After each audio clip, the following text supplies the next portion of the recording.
Welcome back to the third episode of the DreamTeam podcast. For the students, by the students.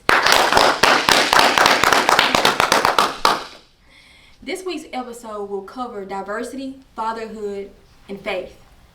We know that Coach Prime's main mantra is I believe. So we want to highlight within this episode the belief in the diversity, the fatherhood, and the belief in God. Because without God, none of this would be possible. For this week's episode, we got 3 special guests. Yeah, you heard me. I said 3. Our offensive, defensive, and special teams players of the game. We have Savion Wilkerson, Kaylanmccoy, and Alejandro Mata. For this week, Dream Team's Player of the Week, we got offense, Savion Wilkerson, 26 carries, 214 yards, and 2 touchdowns. For defense, we got Kaylanmccoy with 11 total tackles, leading the best defense in the nation in tackles that game. And we got Alejandro Mata for special teams. He was 5 for 5. That's 100% for you kids out there on field goals. These guys played lights out to the ball. Cam made every tackle. He was in every play. Savion ran the ball lights out. He like Marshawn Lynch. And Alejandro Mata, he automatic. Automata. Give it up for this week, Dream Team's Player of the Week. All right, you guys. So we're first going to start off with Savion Wilkerson. Coming from the MEAC to the SWAC, I remember in one of your interviews you stated how in the MEAC is more physical, but in the SWAC is more finesse. And which ways do you feel like you have brought that physicality against our opponents throughout the season? For the most part, just being a north and south runner, downhill. You know, there's no really side to side, just north and south going at them. That's it. All right. So, with Walter Payton being your favorite, player, how does it feel walking in the facilities and walking on the same grass that he worked out on, played on? How does that feel, just knowing that this is someone you look up to and now you're in his footsteps in a sense? It feels like a dream. And so I know that he was really a hard worker. So every day I go out into practice or film session or the game, I try to just be consistent in everything I do. Just like how he was, his work ethic, being consistent in everything, on and off the field. All right, so consistency. Which ways would you tell the viewers out there, those players who are looking up to you and seeing how you started in one place? Was it like you started off in, what was it, 6th stream, in the back, and then you got pushed to the front off of your work ethic and your consistency. We talked about this in one of our prior episodes, but which ways would you encourage or kind of tell your point of view of how to stay consistent even in adversity, even when you have to not necessarily prove points to the coach, and also dealing with proving points to yourself? How do you manage that? Which ways could you convey that so others can have some inspiration in it? It's really for me, I wake up with the mentality every day I'm better than anybody that's on the field with me. Whether I'm in practice, whether I'm in the game or whatever, I'm the best player on the field. That's how I feel. That's confidence I got in myself. So every time I step on the field, I'm going to show that. Because mentally, I'm already there. I feel like I'm the best on the field, so I'm going to show you that I'm the best. And so because it wasn't hard to stay consistent despite the adversity. Just every day doing what I do. I've been doing this for a long time, so just doing me, playing my game. Awesome. Doing your thing, doing your thing. All right, you guys, now to Cameron Stillman. We know that most players have never had any access to Coach Prime before, joining the team. Mm-hmm. You've had the luxury to have been coached by him in high school. Talk about that experience. Really just prepared me for college and prepared me for hard work and how to learn how to live with the line life. You know what I'm saying? So Jacksonstate been getting a lot of limelight. So I'm kind of used to it, being around Coach Prime all the time, because regardless of how much light he was in, he always worked hard. He always woke up and did the same thing every day. So just being consistent and being dedicated with the football aspect of it, not getting too into the social media stuff. All right, so how do you deal with, I know you talked about the limelight. How do you stay focused on the game throughout? You guys are making history, 9-0. How do you stay focused and not getting complacent in the game? Honestly, it's the team. It's these guys. Without them, I know I couldn't do my job, and without me, they couldn't do their job. So it's just depending on my teammates and just knowing that I wouldn't be anything without them. So just humbling yourself every day. Just wake up and just knowing that you ain't doing it by yourself. Although Jackson State is an HBCU, we are very diversified and infused with culture. Mata, we want to know, how have you felt so at home, by being here? We'll see a lot of videos you speaking about this is like, home away from home. How has Coach Prime helped you and your teammates help you feel comfortable with being around another culture? Just by asking me like simple questions like, hey, what's going on? Like just catching up with me every single day at practice before practice starts. It's just like the small details about it. But we're just asking me to hang out every once in a while. Just the little things would like bringing me into like actually feeling like part of the family. Mm-hmm. So as far as practice in the brotherhood, speak on the brotherhood that you have amongst your teammates. It's something for sure. Going to work with these guys every single day without non-stop, having a game on Saturdays, seeing them every single day is just something that it just grows into you type of thing. Savion, I was blessed to be a part of your recruiting process. I remember when you and your father came down here to a practice. We sat on the sideline and talked for 30 to 40 minutes. You really wanted to be here, even though you dominated up there in the MEAC. You wanted to be here. I believe that you believe. You see what I'm saying? And we all talked about it like, if we take a running back, it would be you. And there was a lot of running backs in the portal, we know, but you was always number one on our board. Man, just talk about that process of you wanting to be here, because a lot of people want to be here for the wrong reasons as well. Jackson State is the biggest school all around the world, period, point blank. But you wanted to come here to work. You wanted to continue to be an FCS All-American. You wanted to be that back in the backfield. You didn't care about the number. You didn't care about the swag. You didn't care about the locker room. So just tell me that thought process and those conversations with your family, making that transition, coming to Jackson State. Yeah, the whole time, like even before I entered the portal, when we had the conversation, I told him, I don't care what school try to come at me, talk to me. I want to play for Coach Prime. Right. I want to go play for him, and so that was what my mind was set on. So that's what I was determined to make happen, and God made it happen.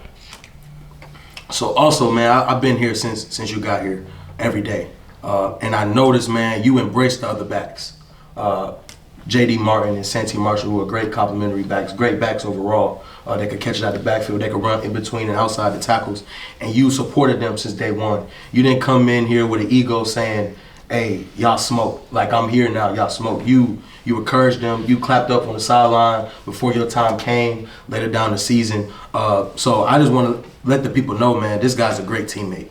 A lot of people don't do that. A lot of people come in here and they feel like they could do it all. They done it all. This young man right here, he came in, he kept his faith, his work ethic, and he supported his teammates. So when his time came, there wasn't no, I could do that too. They was on the sideline cheering for him like he was for them early in the season. So I just want to, man, commend you from that. Your beautiful family, man, and your faith with God. We're gonna talk about that later. Your faith with God is tremendous, and I love that. When I told you when we was recruiting, I was like, yeah, man, like we got a lot of beautiful women on campus. And you said, Coach, I'm not here for that.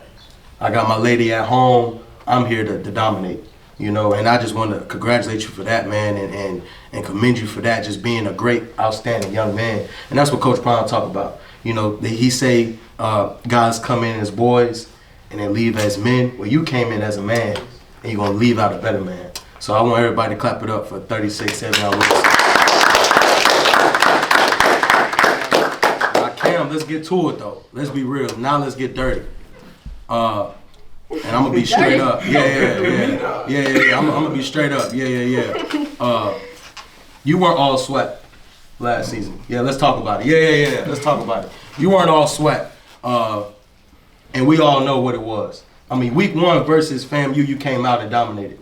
That should have been SWAT, second team alone, off of that performance. You see what I'm saying? How do you feel about that? Honestly, just going home and talking to my parents and stuff about it, I slept on it a whole bunch. I felt like I had been betrayed, but I feel like now, as I grew up and look at it from the outside in, that was the best thing that ever happened to me. Right. Was not being picked. You know what I'm saying? Because a man always, the biggest thing to kill a man if you give him everything too fast. So I feel like I needed that motivation. So I always have a chip on my shoulder just because of, I don't matter if I'm a senior, junior, I'm always had a chip that I missed that one time. You know? Well, speaking of you being a senior or junior, you was a true freshman last year. And it was a lot of great receivers that we went against last year. You know, the list goes on. You know, and man, you just made every play. I watched it all year. You made it every play. And when that news dropped, you got in your bag.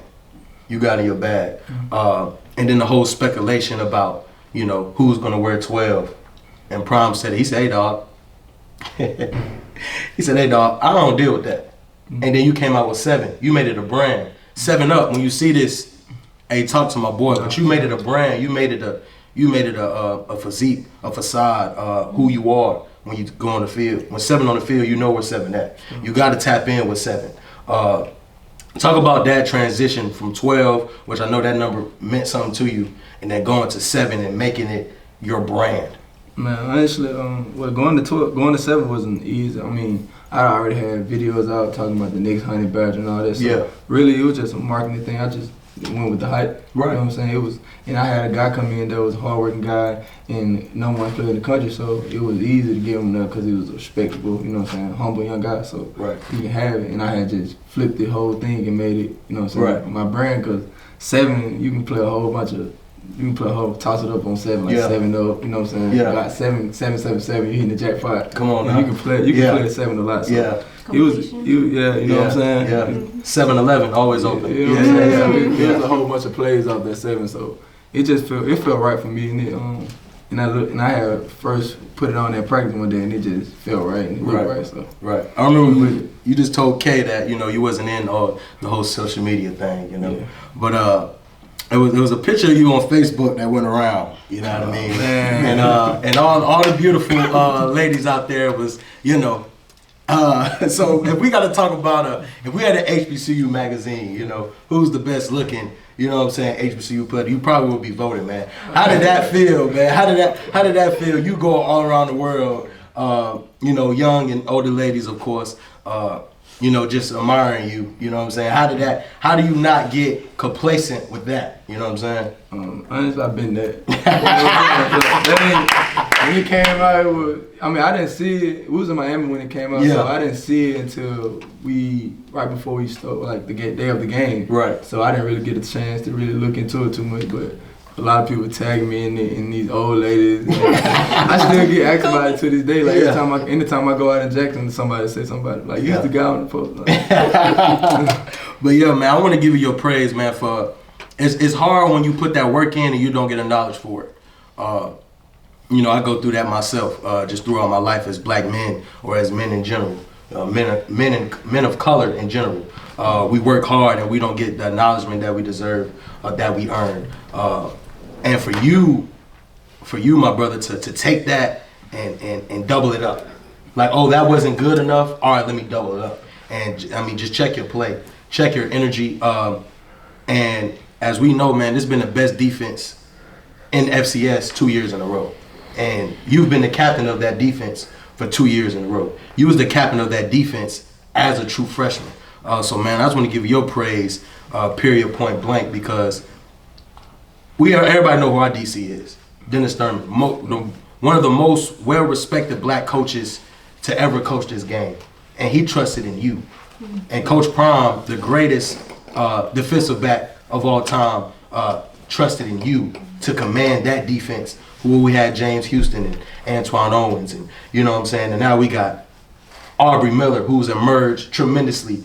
And people might think he's the leader. He's one of the leaders. But you're that guy getting that call every day. You're making sure everybody is aligned and know their assignments on that defense. So I got to give you your flowers on that, doing that as a young man. And then when people counted you out, when people looked the other way, you double it up. So, man, everybody give his praise for that. You know what I'm saying? We got Alejandro Mata, man. One of the most accurate kickers coming out of high school in the class of 2022. Man, we love you since the first day we got here. UNG, baby, of course. We embrace y'all culture, and try to, adjust to what y'all used to. On top of trying to teach you what our culture is like. And we're learning that there were so many similarities in both of them. But you've been automatic all year. You got 72 total points, you know what I'm saying, as a true freshman, which is monumental to speak on it alone. For this high-power offense, you got to be ready. You got to be ready because it's a big play next night. We're on the field. Ricard. Field goal! You know what I'm saying? Talk about your relationship with you and Coach Ricard. I'm not going to lie. It started pretty rough. I first got here for summer workouts, and he didn't waste no time to get on my ass. Right. He started yelling at me every single day. I was thinking about transferring, to be honest with you. But I decided. I talked to my dad. He was like, "Stick through it. It's the first year. You'll be all right. Just wait till the season starts, and we'll see how it goes from there." Right. So I kept my head down, started to worked on my accuracy, worked on my power, leg day, every single day. Well, not every single day, but Right. Kicked every day, make sure my kicking was straight, and then FAMU came in, and I knew it was gonna be a great year for them. Right. So man, just everybody's seen the videos all over the world. Coach Prime embracing your Hispanic culture. How did that make you feel? Embraced, to be honest with you. Yeah. Part of the team again. But then again, I didn't expect it, to be honest with you. I didn't think it was gonna be like that. I didn't think he was gonna call me out to translate something that he was gonna say after a big game like that. Right. But it felt good. I could have done a better job translating. I'm not gonna lie to you. I didn't do the best job, but it's alright.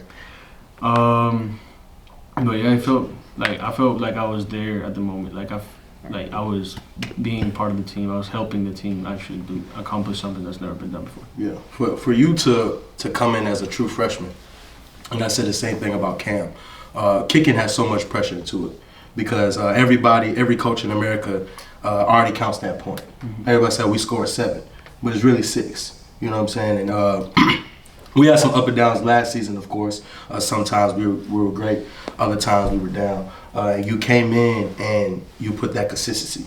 Everything is about being consistent. So now when we say we're scoring 7, it's going to be 7. Mm-hmm. And we know it's going to be 7 because it's automatic. Mm-hmm. So I was going to praise you to come in with that pressure with Coach Ricard being in the NFL, and how his coaching style, and knowing that it's not him trying to, break you down. It's him knowing I see greatness in you. Mm-hmm. And he just says it in a different way from Coach Prime. But the moral of the story is the moral of the story. So I got to give you your praise as a young man coming in here to a whole new city, a whole new world, and locking in, like you said, calling your dad and locking in when times was hard. And then, like you said, when we got to Miami, everything was magic. So, man, I want to appreciate you for being automatic. I want to appreciate you for being a man. You know what I'm saying? Because a lot of people can't do that. People run to the portal. Mm-hmm. One thing go wrong, they run into the portal. So for you to lock in and sit down and tell yourself and talk to your family and your loved ones about, I'm going through it right now, and them telling you it's going to get better. And then when it got better, and like you said, everything was a family. Because it wasn't rehearsed. A lot of people think that was rehearsed. It wasn't rehearsed. It was just, Brown was feeling good. We won 59-3 on national television. And he said, I got this kicker that was lights out today. So, man, I want to just give you your praise, give you your flowers for doing that as a young man coming into this hostile environment with all these cameras. We got 10, 15 cameras a day. And I know that's shell shocking, even though you played in Gwinnett County, one of the best counties in football. Mm-hmm. Check those stats. And, man, I just want to give you your praise on that, so I appreciate you, and we love you, man. I want to say something. I know this is a bit off the record, and just I'm listening to all of you guys speak. As a woman's perspective, all of you all mentioned that whenever there was adversity or you're making a change in team-wise, however, you called your dad. You talked to your dad when you went from the MEAC to the SWAC. Cam, you talked to your dad when you were going through, issues with okay, I'm supposed to be up, they're not giving me what I, want. And then you just spoke on how, Dad, I don't know if I want to be here, I'm about to call it, I'm gonna go.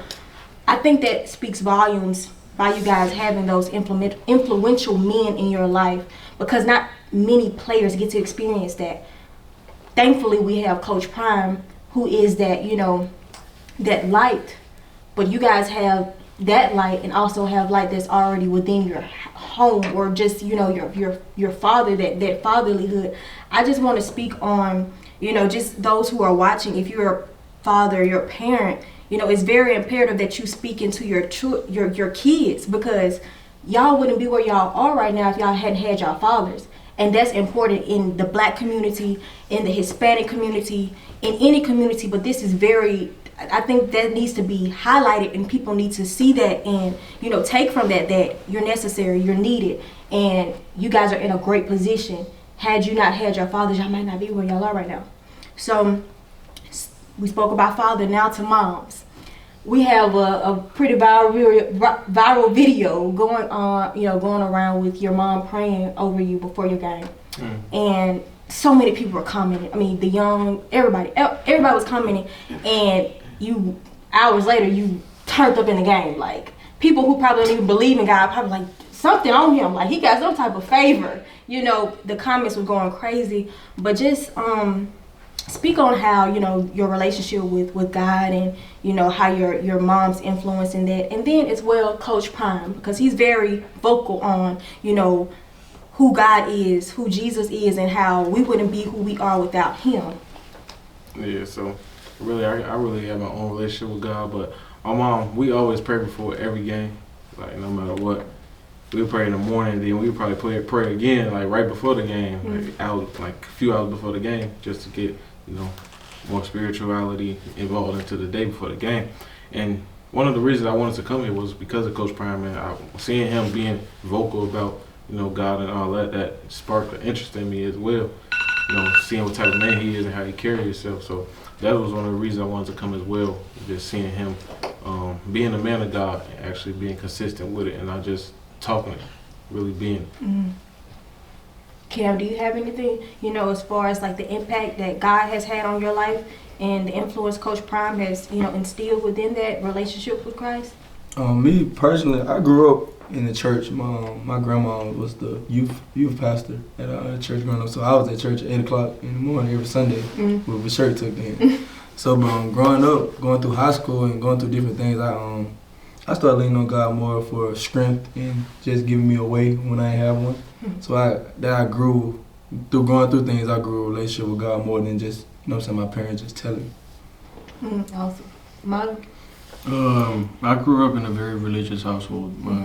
All Catholic from both my mom and my dad's side. So we made sure we went to church every Wednesday and Sunday. Wednesday at night and Sunday in the morning.